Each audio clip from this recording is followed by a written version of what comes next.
Halo, selamat datang di Perpajakan 2. Kali ini saya akan membahas bea materai gitu ya. Ingat, bukan materai tapi meterai. Saya Eja, Mama, Eko, Tenggo, Eko, Romeo, Alfa, India.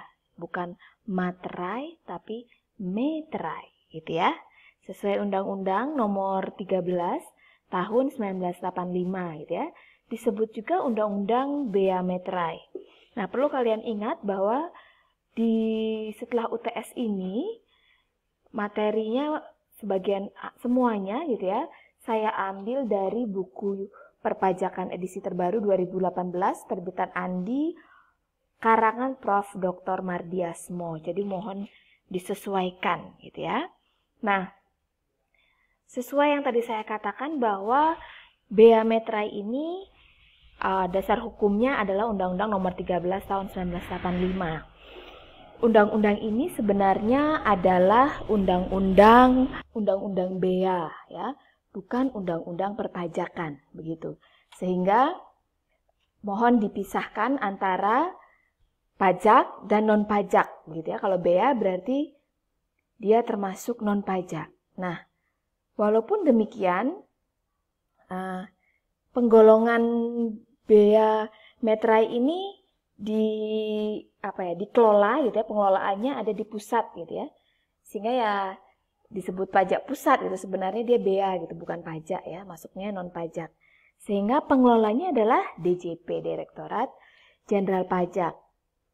Undang-undang bea ini berlaku sejak reformasi perpajakan, jika kalian ingat di Perpajakan 1 begitu, yang efektif berlaku 1 Januari 1986.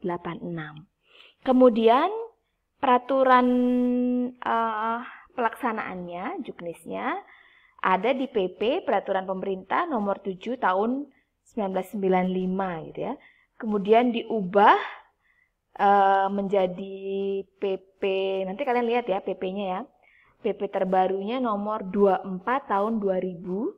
Ya, saya ulangi, PP Bea Materai ini PP nomor 24 tahun 2000 tentang perubahan tarif bea materai. Ingat ya, materai, bukan materai. Materai pakai E. Nah, beserta judulnya perubahan tentang tarif bea materai dan besarnya batas pengenaan harga nominal yang dikenakan bea materai. Bea materai gitu ya.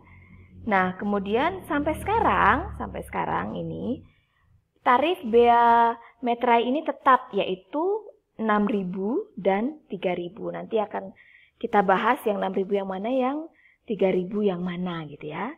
Nah, prinsip pemungutannya bea materai ini adalah pajak atas dokumen gitu ya. Jadi dikenakan atas dokumen gitu ya. Dokumen yang terutang, pihak yang menerima dokumen gitu ya. Nah, dokumennya apa saja? Bisa surat perjanjian, akte notaris, akte yang dibuat oleh pejabat PPAT gitu. Kemudian surat yang jumlahnya memuat jumlah uang lebih dari 1 juta gitu ya. Kemudian surat berharga, efek lebih dari 1 juta, dokumen yang digunakan sebagai alat pembuktian, dan dokumen yang dikecualikan. Nanti kita akan bahas apa itu dokumen yang dikecualikan gitu ya. Dan detail-detail dari dokumen-dokumen ini. Oke, kita lanjut saja dulu. Ini Undang-Undang Bea Materai pasal 1 dan pasal 7 di PP yang tadi saya katakan 24 tahun 2000 mengenai objek, jenis, dan tarif bea materai gitu ya. Nah, artinya bea materai ini adalah pajak atas dokumen. Jadi bukan sah atau tidaknya dokumen tersebut begitu ya. Jadi kalau sah atau tidaknya dokumen tersebut, seperti yang saya pernah jelaskan di kelas di pertemuan pertama, jika kalian ingat waktu kita refresh tentang pajak 1 begitu, bahwa sah atau tidaknya dokumen itu ya ada tanda tangan atau tidak gitu ya, bukan ada atau tidaknya materai. Karena materai bisa dilakukan pemeteraian kemudian gitu ya. Nah, kemudian di pasal di PP nomor 24 ini juga dijelaskan pengertian dokumen gitu ya. Kertas yang berisikan tulisan yang mengandung arti dan maksud tentang perbuatan, keadaan atau kenyataan bagi seseorang dan atau pihak-pihak yang berkepentingan gitu ya. Kemudian dibahas juga di sini benda materai itu apa gitu ya. Jenis bea materai itu apa? Ada materai tempel yang sering kita lihat gitu ya. Mungkin anak-anak, saya tidak mengatakan anak-anak ya, kelahiran di atas tahun 95 gitu ya,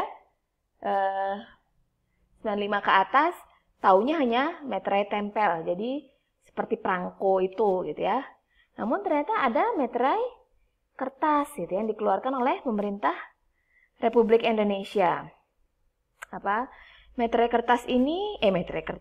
Kertas materai ini adalah saya beri contoh kita googling saja ya. Biar kalian ada bayangan materai kertas. Nah, seperti ini. Ini kelahiran di bawah tahun 95, taunya materai kertas yang seperti ini. Ini materai kertas ya. Biasa atau disebut dengan materai segel gitu ya. Ini biasanya ada di surat sertifikat gitu ya. Sertifikat begitu seperti ini.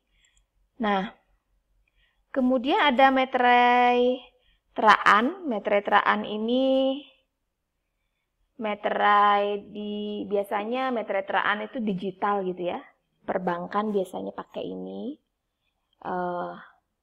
Kita bayar materai tapi materainya nggak ada gitu ya. Bahwa ada pemateraian digital gitu.